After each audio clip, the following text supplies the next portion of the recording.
got this newspaper article because I'm going to be talking about Antarctica in this video.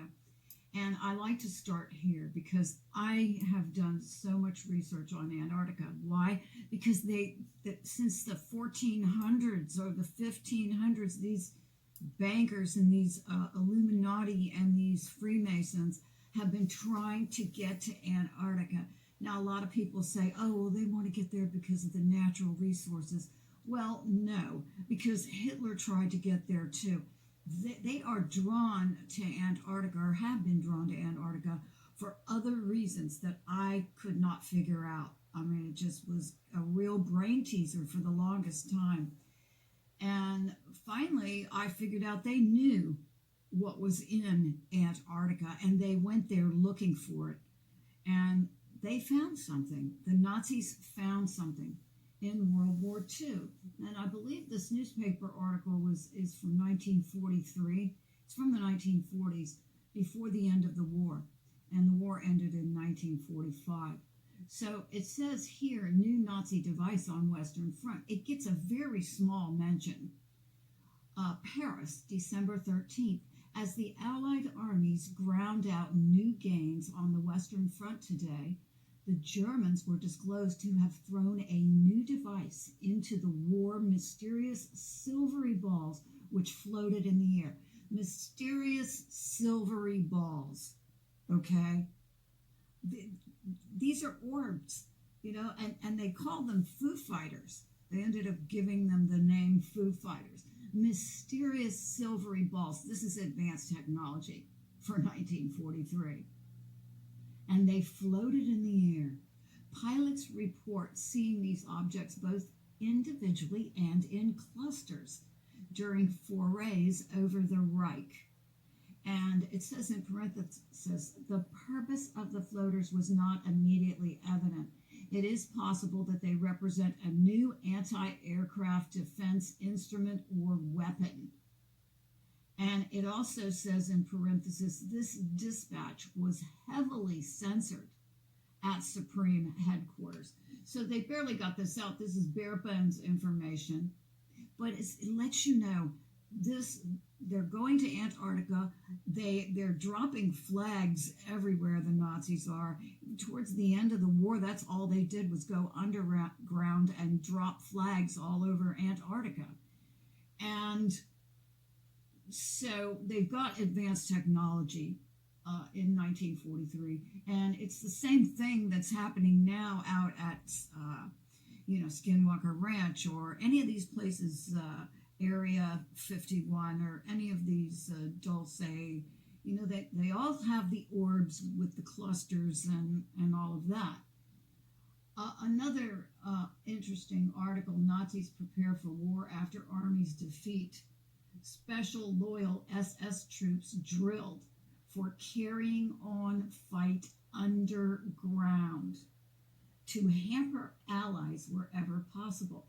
Propaganda and sabotage planned. Hideouts already selected. Men placed. This is very important because the Nazis took the war completely underground. At some point in World War II, they went completely underground. No more boats, no more aircraft, no more any of that stuff. It was submarines.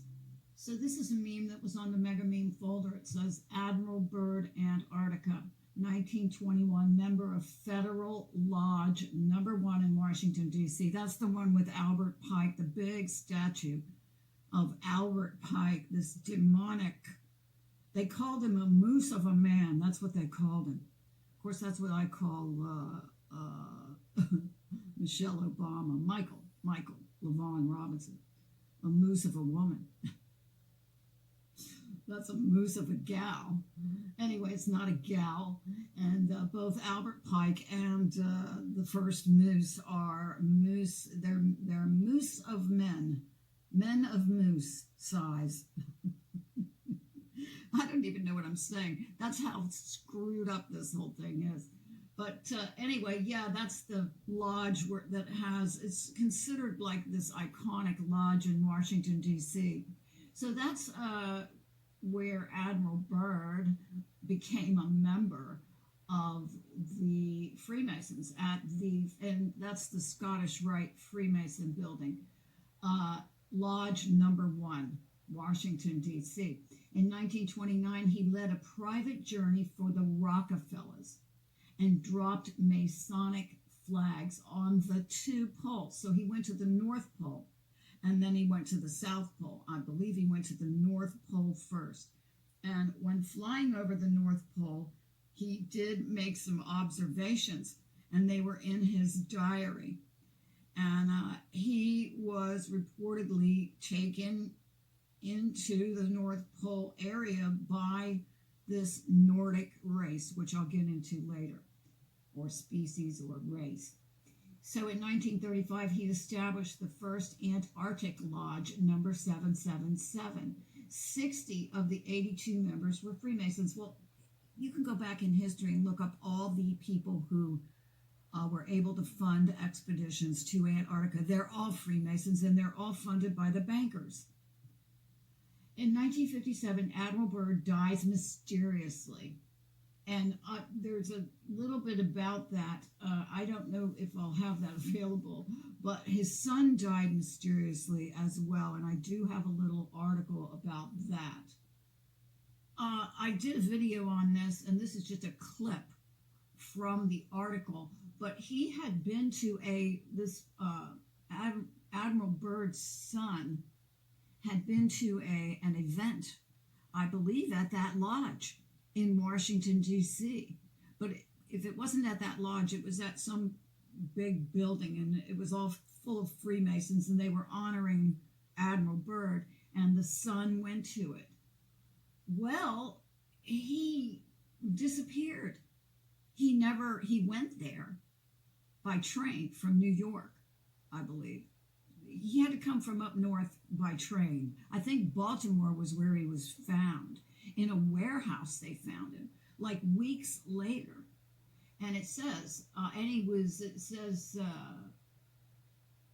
and one shoe. So I forget the circumstances, and this is all I have to reference, but when I find it, I'll put it in a video.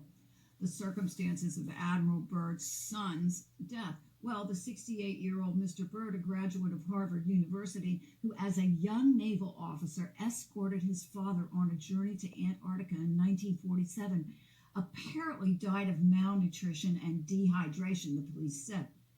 So he was locked in a warehouse. It was just the weirdest thing. And so in 1957, Admiral Byrd dies mysteriously, and then later on, his son dies mysteriously, not coincidentally attending a honorary dinner or something for his father with all of his Freemason buddies there. And so he disappears and ends up found in a warehouse in Baltimore, I think is where it was. I'll get the details straight on that. You can count on it. But we move on up to 1958, and the Off-Limits Antarctic Treaty was created. Well, what the hell? They're all going to Antarctica. It's like the travel spot, vacation spot to the stars, the Pope, everybody. Go John Kerry. Anybody goes there, but no, it's off limits to us. What the hell? Now, here we have page 2 of the Defiance Crescent News. It's April 22nd, 1939. It says birthday greetings to Hitler from his military chiefs. Down here, there's a little item. It says there was a great improvement in the technique. And let's get up here on it pretty close. There was a great improvement in the technique of the Nazi aviators who annexed a lot of Antarctica just by flying over it and dropping swastika flags instead of bombs. So that is a big item here in the news in April 22nd, 1939. But you can bet that as far as the Freemasons go, they are in cahoots, the American Freemasons and the government, the military Freemasons, Illuminati, whatever you want to call them, Brotherhood. They are in cahoots, and they are now working with the Nazis. I believe even before the war. And let's not forget that John Kerry, a member of Skull and Bones. I mean, this Skull and Bones thing is just turning out to be horrifying. That he had an Antarctica visit when he left on the 7th, and he was there through the 12th. Well, that was election. That was when they lost the election. And he made this, like, I guess, emergency trip to where? Antarctica visit. And let's not forget James Forrestal, who was there at Operation High Jump, but he was also there on a number of other trips that were made to both the North and the South Pole, I believe. He saw everything, and he wanted disclosure. He thought that this was outrageous, that they weren't able to tell the public what was going on. And it says in 1949, Secretary of Defense James Forrestal was sent to stay at Bethesda Naval Hospital, where he began to discuss Operation High Jump with the hospital staff, including UFOs and a subterranean Nazi city. He was then denied visitors, including his wife, and shortly afterwards, quote, fell out of his hospital window to his death. Now, when you go back, he began to discuss Operation High Jump. Yeah, they all said the same thing, that they pulled in, they had this giant fleet and all this, power that they brought with them, air power, sea power. They were going to go down there and get Hitler. Well, they got to a certain point outside of Antarctica where they were headed, and out of the water, according to witnesses, came these discs. They came straight up out of the water, perfectly straight up. And then they fell back down into the water. And then they came back up again. And the effect of these things going up and down agitated the water like a giant washing machine. And the boats, Admiral Byrd's boats, all of these boats that they had, I forgot how many, there was a lot of them. They started careening into each other. And then these orbs came overhead and started shooting these rays. And they were completely, all they could do was turn around and run. And so they headed to South America, I guess, to stop and get help. And Admiral Byrd did an interview with a newspaper, a Brazilian newspaper, I believe, where he said, if we were to fight the war today, we'd lose. Flat out. They keep saying he didn't say it. Yeah, he did. And it's a matter of record. And of course, he died a mysterious death, and his son died a mysterious death. His son was there as well. And remember, Admiral Byrd went to the North Pole and the South Pole.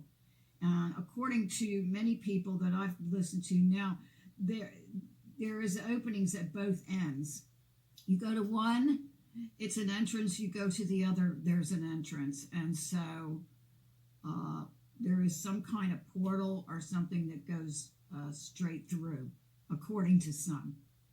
And I couldn't find the meme, but there are a series of photographs of John Kerry with this bright orange-red jacket on, walking across the snow. So you can clearly see him and see it's him. And he walks up here. And the memes say, where is he going? Where is he going? There's nothing out there but snow. So where the hell is he going? He goes up here and then he puts his flag here. What the hell?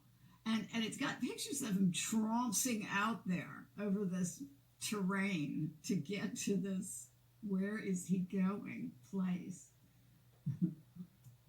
Now, this is just one of this video that Ileana did. She's a super soldier, and she's on YouTube. But this video that she made seems to have disappeared, and I'm not sure why. But I do believe maybe it's not exactly this. Some of these places she claims to have been to, and she knows that through memory regression. So she goes back and she remembers being there. But she's a remote viewer as well. And Ileana has placed these bases and these underground systems all throughout Antarctica. Well, I've always, when I knew that they were going out there since the 1400s, 1500s, can you imagine going to Antarctica in the 1500s? Good God. I mean, it's amazing they even would make it there and back. So, quite an undertaking. I mean, you'd have to really, really know what you were going there for. And so I'm absolutely 100% that through the DNA or through some kind of records or something, they knew that these things were here, these alien bases, if you will. And here now she's got plasma weapons facility here. And so it looks like there are all kinds of beings and races sharing this ice-covered area. And I have often thought that they covered it in ice. If you listen to my video from yesterday talking about the Tesla, how they took the Tesla technology and turned it into weapons. And one of them was the weather harp. And so if they could do that, then they could have done it here from the very beginning. I mean, if it's taken all these hundreds and thousands of years for them to learn this technology from these people, well, they probably had it when they came here. They probably knew what they were doing. In any event, I don't think it's an accident that Antarctica is like a forbidden, barren wasteland of ice and cold and extreme temperatures because of what's going on underneath. And I wouldn't be surprised at all if they just purposely covered it with ice so that nobody could go there. But if you go on around, it says underground man-made tunnel systems. Well, you know, they do have that. ICC base. I forgot what ICC stands for. Dark Fleet Base, which is a German thing, a Nazi thing. SSP base and landing docking, secret space program or super soldier program, but I think secret space program right in the middle. A Nazi weapons testing facility and shipbuilding. Now, these underground, these Nazi facilities, weapons testing and shipbuilding, were being built during World War II. They were already doing it. They're called earthworm camps. And I did a video on this where they had, in Russia, they found all these earthworm camps. Well, they're entrances that are camouflaged to caves and stuff. And you go in and there are these giant, I mean, they are building ships and planes and stuff down there during World War II. So I absolutely believe this. And here is Dark Fleet, again, Nachtwaffen. That's what they call it, Dark Fleet, Nachtwaffen. And here is the Dark Fleet base and Nazi ICC base. I'm still not too sure. Enter something, I don't know. Black Vault Library. And you've got a ton of these ICC bases. Russian Research Facility, Anti-Gravity Testing Zones, and Cosmos Craft. And here we have Weather Modification Base, Electromagnetic Gravitics, and Science Outpost. And here we have a reverse engineering of exotic craft and weapons research and testing facility. And there's a docking port up here for submarines, and then an Earth Alliance secret space project base right here. And this is just one map. So if you notice that this map differs from this map because there's more than one or two things here. And if you go back to this map, this says Atlantis Outpost right here. Well, let me just say this. There has been considerable speculation that the lost city of Atlantis, or whatever you want to call it, a continent of Atlantis or whatever, is underneath of Florida. And I've heard that from several different sources. So I think that's really interesting because I was reading on Blue Water about stargates, and he posted under one of my videos that he reposted about stargates and said that that's why everybody wants access to the Holy Land, because there's so many stargates and stuff out there, but also that there is a system going from Jerusalem to Sarasota, Florida, which is right near where I live. It's not that far, and I know exactly where that is supposed to be, underground. So my thought immediately was, why would it be there? Well, it might be there because Atlantis really is under Florida. And that's what a lot of super soldiers say, and a lot of other people have said. Don't know, but I just thought I'd throw that out there. Because you've got Atlantis Outpost, onshore base, inner Earth, Atlantis Outpost, shipbuilding facilities, and genetic labs. Atlantis Outpost, so it makes you wonder if these were not formed at the time that people fled from Atlantis through the underground systems. It's just a thought or an idea. And I'll have to listen to this entire video and listen to what Ileana says. Adamite's mothership remains. So there's like an Adamite mothership here. More Atlantis Outpost. Adamite's mothership remains over here. Anshar Base, Inner Earth. Adamite's ancient ruins outpost right in the middle. And more Adamite's mothership remains over this whole place of Antarctica. And here it says burial grounds and ancient ruins, location where animals were flash frozen. Some skeletons of pre-Adamic man, and some elongated skulls. Well, I would venture to guess that there's probably a lot of places where this stuff is. Now going back here, if only a fraction of that is true, which I believe her. She is extremely knowledgeable, and she is she's a remote viewer, and she also has a lot of extrasensory abilities that she has exercised and cultivated to be used as a super soldier in this capacity. So she's not just talking out, she's not just talking out of her ears, she's actually had a long history of experience doing this. And it would explain why all these people are going out to Antarctica, and it's completely off limits. So I also believe there's some kind of computer that's down there as well, like maybe even a supercomputer of some kind. Whether it works or it's been disabled or what, I don't know. But when you talk about things like the Schumann resonance as well, what are we talking about here? It looks like there's a lot of activity that could possibly be going on in Antarctica.